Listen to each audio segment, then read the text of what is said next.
turns out SMART goals aren't actually all it. Ooh, crazy. Turns out they're not really even based on scientific theory.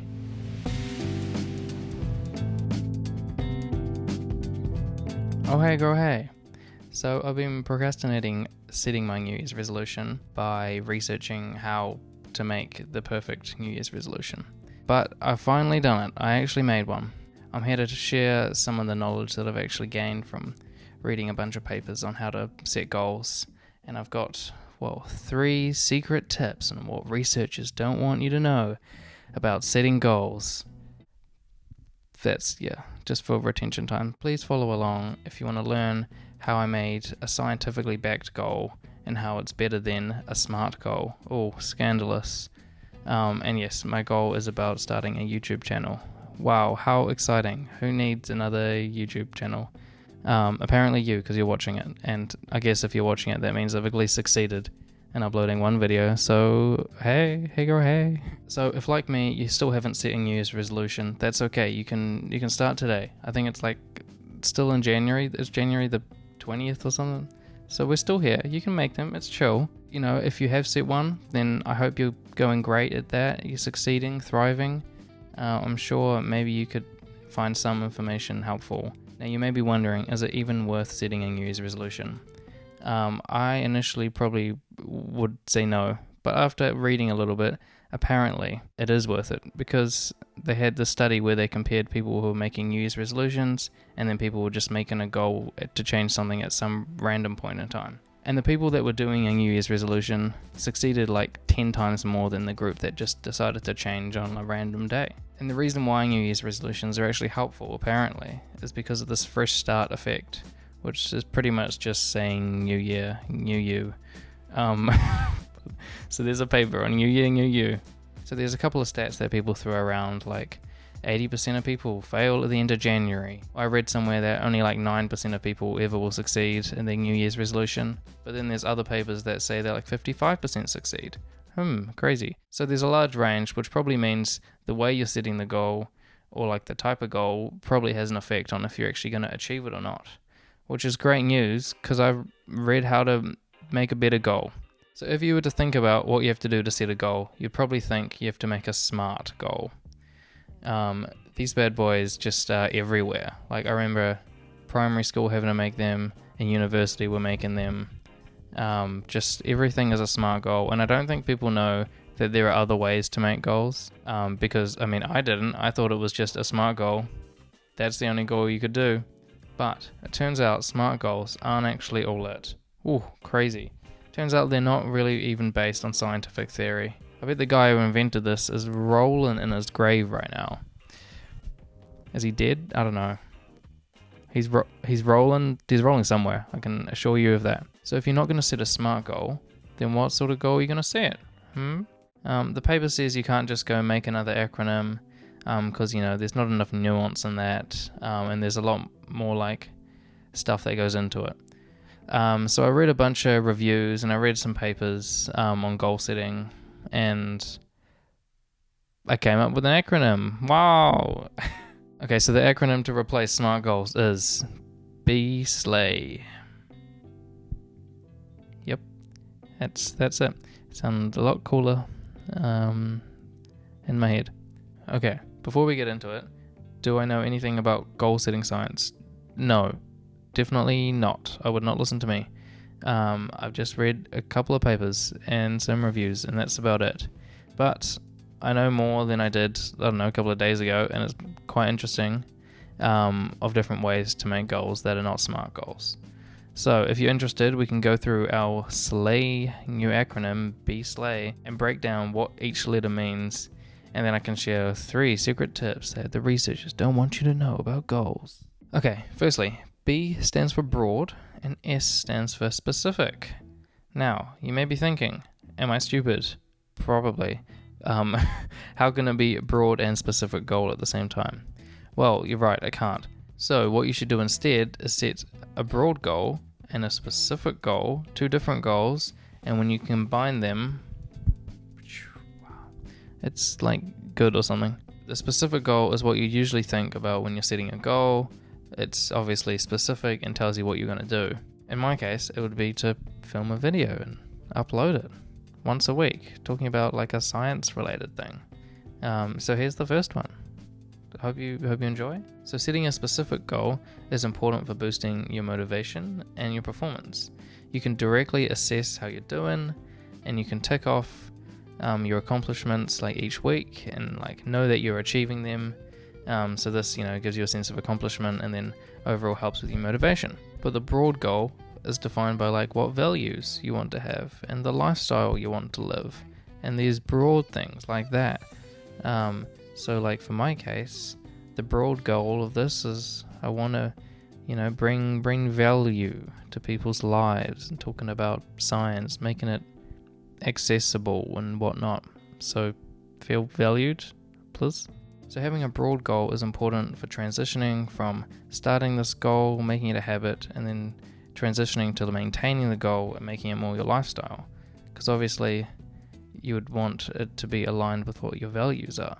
So a broad goal alone is obviously not great. It's like people saying for their New Year's resolution, like, get fit. I want to be fit. I want to be healthy. Like, yes, I'm aware you want to be fit, but like, what are you going to do? It's just too broad to have on its own, right? However, but when you bring the specific goal, the S, and the broad goal, the B, together is when it pops off. Because then you've got the specific things you're doing, like I'm uploading a YouTube video once per week. Yep.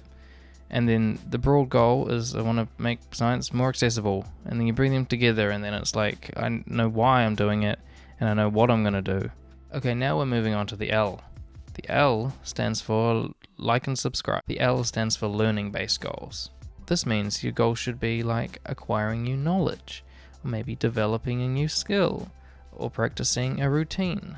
So this is the opposite of what people usually do, right? People usually set performance-based goals.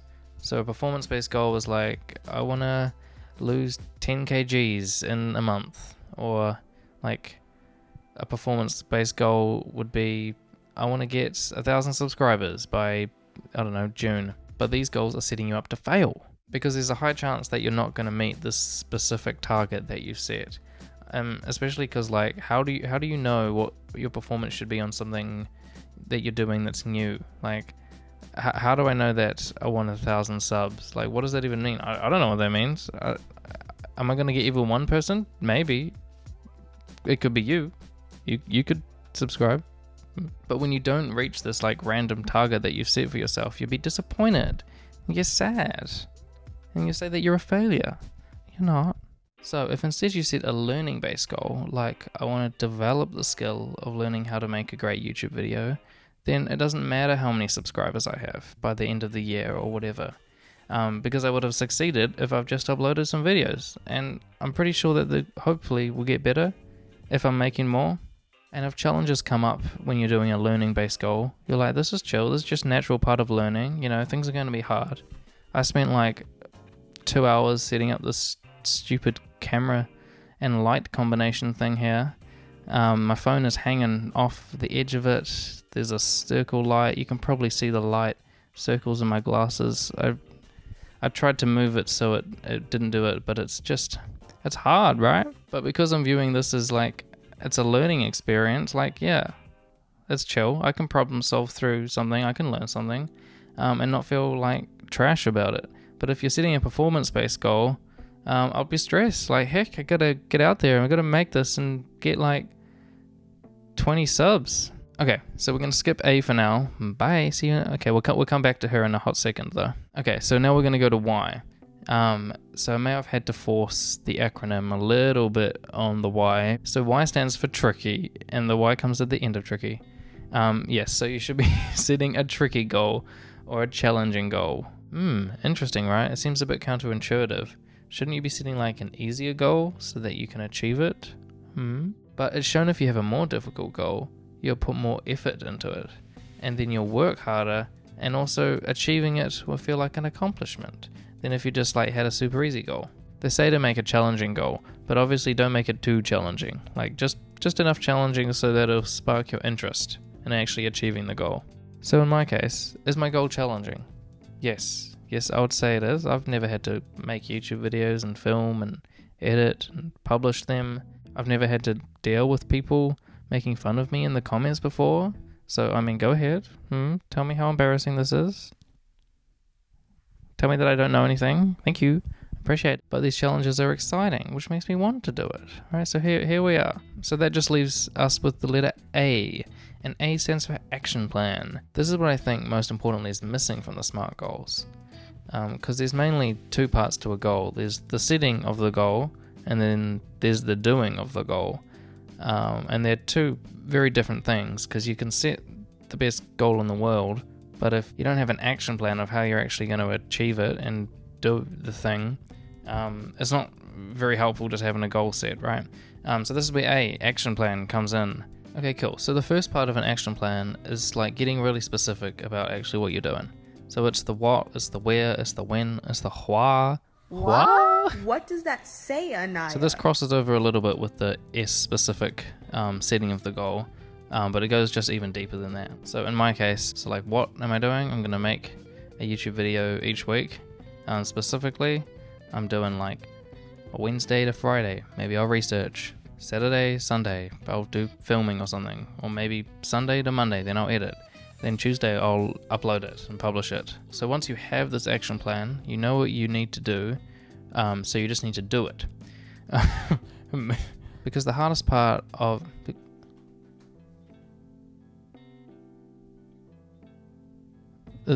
was that an earthquake? That was spooky. 1 sec. Alright, what was I saying before I was rudely interrupted by an earthquake? So the hardest part about getting started on a new goal is you haven't built the habits around this new goal yet.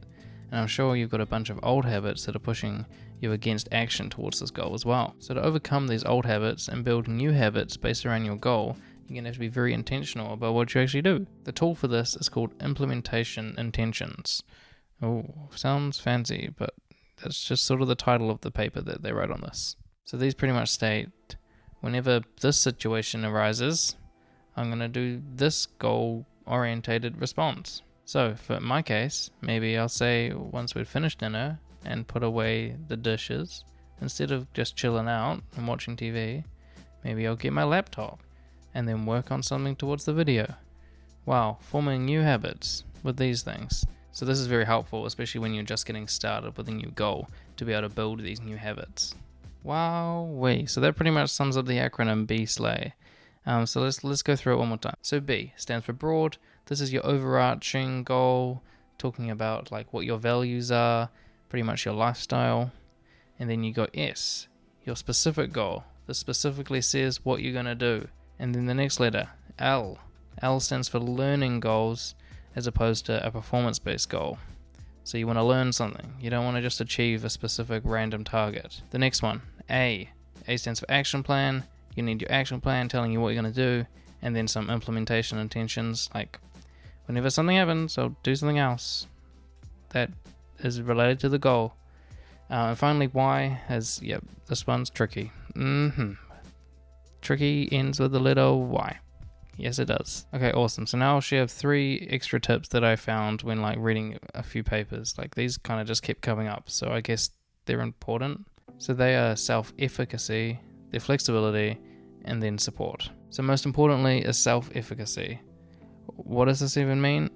I didn't know until like a couple of days ago, but I kept seeing this word like repeated in a bunch of papers, so it must be important. So pretty much it's believing in yourself. Sounds pretty simple, doesn't it? Pretty obvious. Wow, if you believe in yourself, will you succeed? Yes, apparently so. Apparently it's quite important. I guess that I'm guilty of this because like, I don't know, maybe for the past 5 years I've been thinking about starting this YouTube channel, right? I've sort of thought about it as a goal, but like not really believed in it or just not really cared too much about it. And wow, did it happen? Well no, it didn't. But now I've actually changed to, wow, I believe in myself. I can do it. Yay. Yay. I mean, it worked enough to make me post one video. I mean, I guess it's not posted yet. Well, if you're seeing it, it is. But I'm currently sitting here looking at my phone's camera. Hey girl.